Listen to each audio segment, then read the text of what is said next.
31st of January 2007. We're having an open air site inspection of the Land and Environment Court. We're examining the case brought forward by Milne regarding the Chinderah Marina here at Chinderah.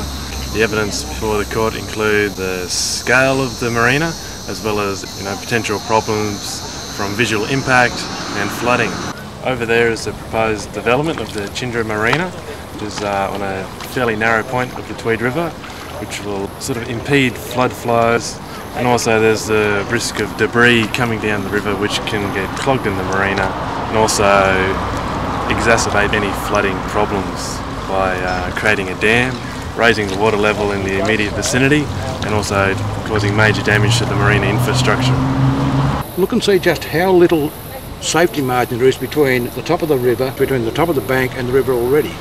We're only that far now on a normal high tide from having the river break its banks. And we're going to have water in these properties across here. Okay, we're standing here at part of the proposed development. This is going to be turned into a sort of a dining area, boardwalks, restaurants, etc. The marina sort of extending out a little bit into the Broadwater here. Interesting developments so far. The barrister for the developer isn't even aware himself of the scale of the development he's trying to defend. He has no real idea of how large it is or what sort of height is involved. A development like this is largely about big business. Russell, can you give these people leaves? It's the first ceremony in the whole world.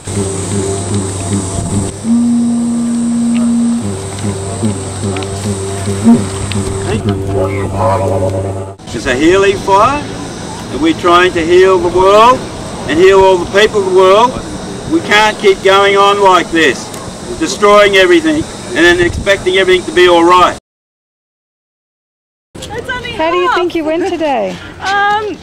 Well, I think it was, you just couldn't get any more convincing to me, and if it hasn't convinced the judge and these state government people, I don't know. Yeah, well, it was all the local witnesses who told all their stories with all their local knowledge. It was a whole spectrum. We had 23 lay witnesses over the period, and they just poured their hearts and their knowledge, their lifelong knowledge. Maybe they didn't all have PhDs at the end or the qualifications, but some of them have been studying it for 20 years, and if that doesn't make them qualified, I don't know what does. So.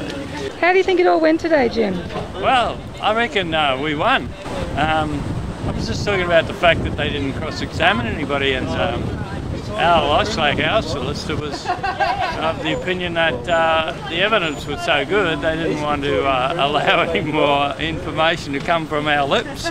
Everybody had a different angle, but it all seemed to knit together, and it looked like we were just a host of people against the marina, and I think they got a big shock. How do you think you went today? It's an important part of the process. Very good case. It's been you kept them in order. Appropriate. Good on you. Thank you, everybody. Been very civil. Thank you very much. I'm Al Oslak, and I'd just like to say that I am very, very impressed by the Tweed community, the way they have all come together to oppose one of the most inappropriate developments that have been proposed for a long time.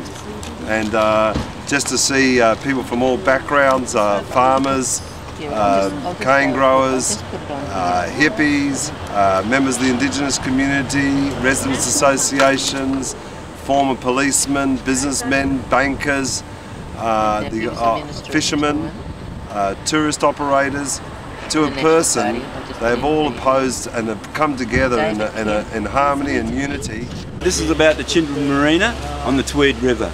I'm Robert Corrella, and I'm an important person in the Aboriginal Tent Embassy, and also I'm an important person in the Tweed River, on the Tweed District. And what I'd like to say is about the marina and all developments on the Tweed coast.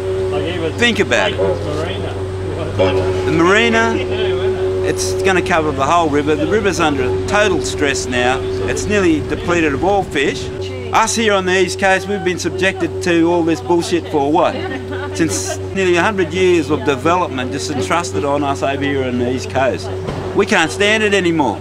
You keep on putting stress on the river, it's no good. This marina is not on. It's not on. You know, what are you going to do? You're going to keep on going until there ain't no trees. Like the Indians say, until the last fish is eaten, then you'll know you cannot eat money. Yo. And I wanna change, I wanna know myself, I wanna follow my heart, nothing else. We pass it down.